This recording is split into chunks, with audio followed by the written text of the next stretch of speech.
please, if you have this side podium here, so that you can actually see me. I told a joke about being really small and being on television, but last night, I won't bore you with it now because some of you have already heard it. You don't want to hear it. I'll try to be short.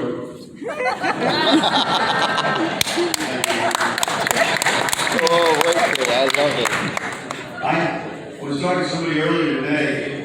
In order to get a commission, there are certain requirements. You have to be at least 5 feet 6 inches tall. And I was never 5 feet 6 inches tall. At one point I was 5'4", but I had to get a waiver to get a commission. And they granted it to me. It was during the war in Vietnam. They were desperate to get people of any height into the Army as quickly as they possibly could. I saw a bunch of the presentations today, and it reminded me that sometimes for some people who haven't done a lot of public speaking something mature, there's some trepidation about getting in front of a bunch of people and saying stuff, and they're worried about messing it up, some criticism and so on. My sister is retired now, but she did special education for like 50 years. She had to go speak to a convention of teachers of special education. Oh, yeah, I said you spend a lot of time giving speeches and you're on air and all the rest of that stuff. Can you give me any guidance? I said, because she was very worried about getting up in front of 4,000 people and giving a speech. I said, you really don't have to worry about it. You know what you're going to say, and they don't. So really, it doesn't matter. Nobody's going to correct you. Maybe your grammar, perhaps, or something like that.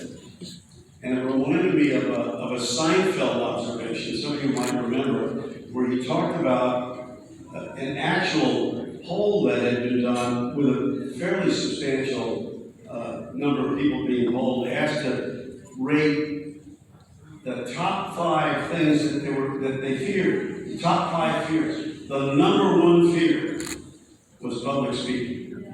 The number 2 fear was death. So that means if you're at a funeral, you'd rather be the guy in the box than the guy giving the news. I'll trade out. So if you come to my funeral, see if you can get me up to say something. Drag me out. I came into the Army through the Reserve Officer Training Program at Rutgers University, and I joined ROTC for a couple of reasons. The first was that they paid you $27 a month, which wasn't a great deal of money even back in those days. But I needed the money desperately because I'd done something that was really silly. I got married when I was 18 years old. So those of you who are not quite 18, don't do that. Who's not married? Who's not married? Half the class. They're raising their hands. I told my kids not to get married, and that if they were going to get married, they had to hold out for the ideal spouse. The ideal spouse, I told them, had 2 and only 2 salient characteristics: incredibly rich and incurably ill. Those are the 2. American love. I told somebody with a $1 billion trust fund and a really bad cough is somebody. But your kids never listen to you. And the second reason was that I thought it was my obligation to serve. My father had been in the Army in New Guinea in the Philippines during the Second World War, and at a time when everybody served. And I thought it was my obligation to serve. He was at the University of Minnesota studying electrical engineering, and about 6 or 8 weeks before graduation, he got dragooned out of college in order to go into the Army because the war was on. Hated getting dragged out of college. Hated the Army. Hated getting shot at when he likes getting shot at. And got out of the Army as quickly as he possibly could. The instant he could after the war was over. And yet when he got to be my age, all he would talk about was how proud he was at having saved the world. And he and his generation had done exactly that. To the extent that I grew up at all, which is kind of, you could you. And I am shrinking too. One of these days, somebody will say, "Where's Jake? He was just here yesterday." And I was a little squeaky voice.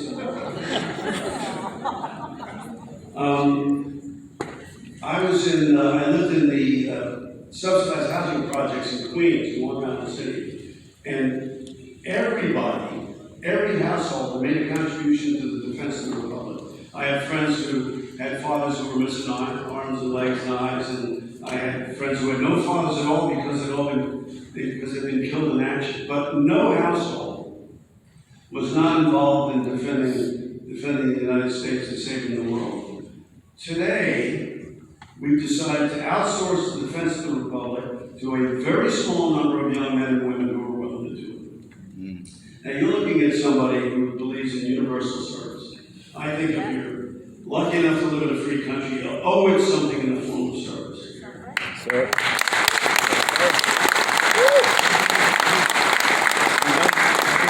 I believe it too. For the last, we don't have the political will to do that, and unfortunately, I hate to think that it's going to take some kind of catastrophe to get us to recognize that everybody needs to. We don't have anything in common. We need to serve in common. And we're making mistakes if we don't do that. Consider this. More people were killed on 9/11 in New York City than were killed at Pearl Harbor, a place most people have never heard of. And yet on the 8th of December, 1941, hundreds of thousands of young people streamed to reception stations around the country to go defend the country. But we did not, I mean, you guys, we saw you do that. These are my fellow veterans who were here.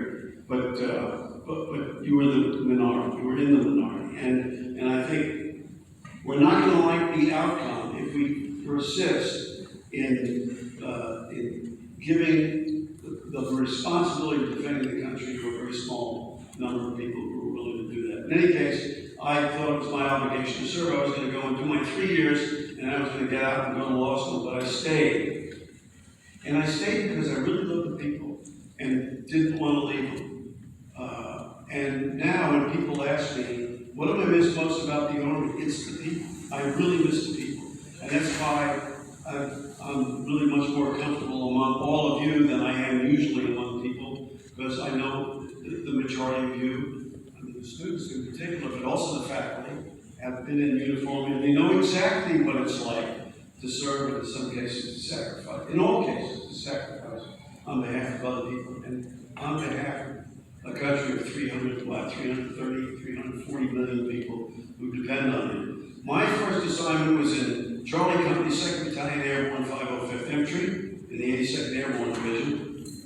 And I went airborne because they paid an extra $110 a month. Now, at the time, I had a wife and 2 children. I made $222.10 a month. And you don't have to be a CPA or a VEP to do the math. That's a 50% increase in salary. And all for just jumping out of airplanes. And of course, you don't have to do anything. Gravity does all the work. Which is great because I was inherently lazy and you just jump out. I'm only supposed to speak for 15 minutes, but I keep getting sidetracked. I weighed 125 pounds most of my life. And if in the old T-10 parachutes, if you got about a 6-knot wind, you pull a slip into the wind and you could stop. And I was pretty strong to pull a deep slip into the wind. I could actually go up. And I could stand up landings, which were not permitted. And I remember I was going through jump master school, where you have to get absolutely everything right in the aircraft and also on the ground. And I jumped out last after setting my stick out. It was in Sicily, northwest. And as I'm coming down, I pulled a slip into the wind and did a stand-up landing. And as the canopy is collapsing over me, I'm looking into the eyes of a Staff Sergeant E6 with a black hat and a mean expression and a clipboard. And I'm looking at him, and I threw myself under the ground.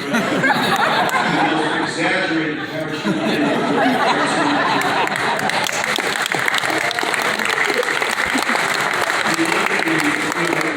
baleful look, and he let me go. If I could find him now, I'd send him a check. Because, I mean, you gotta pass everything, including being on the ground. My first company commander was a guy named Hunter Shotwell.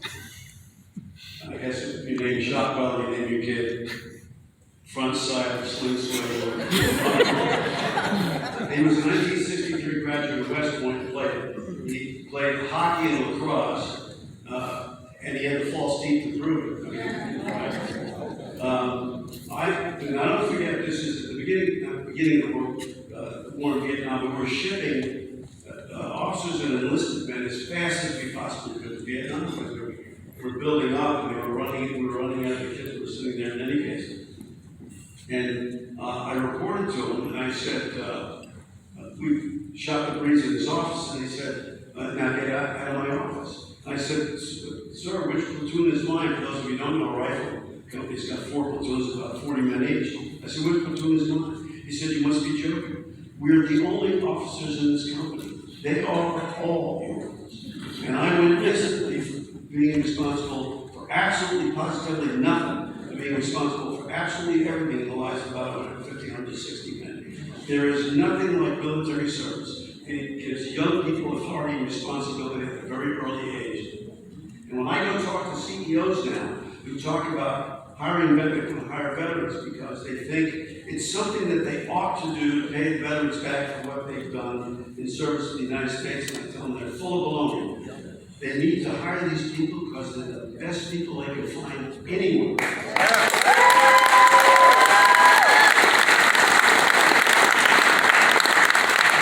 Indeed, I told one guy who was the CEO of a very large airline in the United States that I can think of at least a dozen people off the top of my head, veterans, who've never done anything except be veterans and probably take over his job and do a much better job than he was doing at that moment. But it's something to think about. We have 18, 19-year-old people responsible for everything, accomplishing the mission, taking care of the people, and all the rest of that stuff. There are a couple of things that people in uniform, there are lots of things that people in uniform learn, but I'll throw out a couple of them that are worth remembering.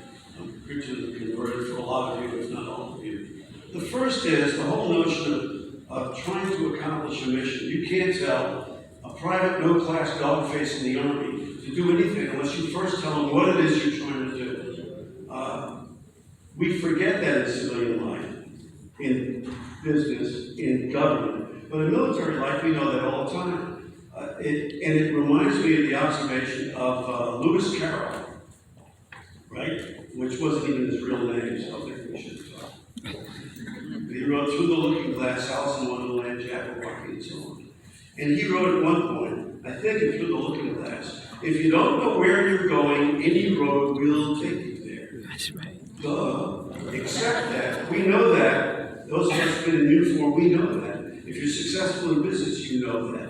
The large majority of people do not know that. And I can tell you people in government, certainly at the federal level, they've never heard of that at all. But it's worth remembering. And those of us who do know it and do remember it need to make sure everybody else remembers it. Start at the end and work backwards. That's what you've done here. That's what you've learned to do. And that's why you're going to be successful.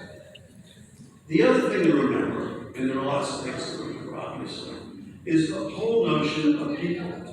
We forget sometimes that everything is made of people. I mean, the school is made of people, the country is made of people, military units, business units are all made of people. But the trouble with people sometimes is that leaders surround themselves with people with whom they agree. Boo, bad thing to do. You're supposed to surround yourself with people who tell you got spinach between your teeth. If you got spinach between your teeth, it's vitally important. And you have to be reminded of that sometimes because we forget. In the heat of battle, in the heat of trying to get things done, in the heat of trying to make deadlines, we forget in the heat of trying to fill slots. We want to get people we're comfortable with. And I apologize for ending that sentence with a perfectly good preposition. For which Mrs. Romano, my third grade teacher, would whack me seriously with her teeth. And it did, actually, which is why I remember it all. You gotta surround yourself with good people. You gotta surround yourself with good people. We don't do that often. We surround ourselves with people with whom we're comfortable, perhaps, with whom we agree, or worse yet, who agree with us. That's not the thing to do, as you well know, and those of us who've been in uniform, particularly those of us who've been in combat, understand it's really important to be surrounded by good people, full stop. And the last thing I'll throw out to you is the whole notion, and again, all the graduates here know what I'm talking about, and those of you who've been in uniform, particularly those in combat, know this is true. It's particularly in difficult times, being part of a community is the difference between living and dying. We come from all different backgrounds. I remember being in combat with people I'd never met before, but we were all in it together. And we knew we had to accomplish the mission, kill and capture the bad guys, and we also knew we had to take care of each other. Amen. Nothing else mattered. Somebody once asked me, after I was decorated, I did the New York Times or something, they said, what did you think when you were in Vietnam about all the political turmoil that was in the United States? And I said, nobody was interested in any of that stuff. We couldn't care less. We were trying to take care of the bad guys and take care of each other. We couldn't care less about anybody else. We only cared about each other. And so, the one thing to remember about all of this, and this is probably a reiteration of something that we all of us been in uniform feel viscerally, is an observation of Benjamin Franklin before the Revolution. Things were really difficult. He wrote, "We either hang together or we will surely hang separately." All of our VEP graduates understand this, and I'm sure as a result of that and what you've experienced here, you're going to be tremendously successful. Thank all the people who are supporting this effort should also understand that it's important that it be expanded. It's not enough to just do what we're doing. This needs to be bigger because it is bigger than anything else that we can do in order to improve our community here and elsewhere and improve the capabilities of our veterans to do good works in the years to come. So thank you very, very much for supporting VEP. I thank you for what you've done, but more importantly, I thank you all for what you've done. God bless.